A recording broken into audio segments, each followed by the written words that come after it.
Masjid Raya Baitur Rahman adalah sebuah masjid yang terletak di pusat kota Banda Aceh, Provinsi Aceh, Indonesia.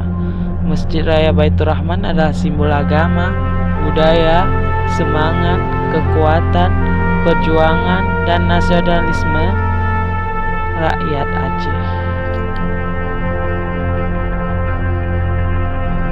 Salah satu tempat yang wajib dikunjungi wisatawan di Banda Aceh adalah Masjid Baitur Rahman.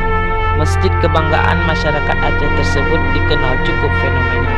Tak hanya dari bentuk bangunannya yang megah, indah, dan artistik dengan 7 kubah dan 8 menaranya, namun juga sejarah panjang yang mengikutinya.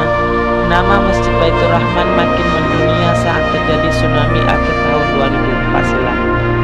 Saat itu, gempa besar dan tsunami setinggi sekitar 20 meter meluluh lantakkan Aceh.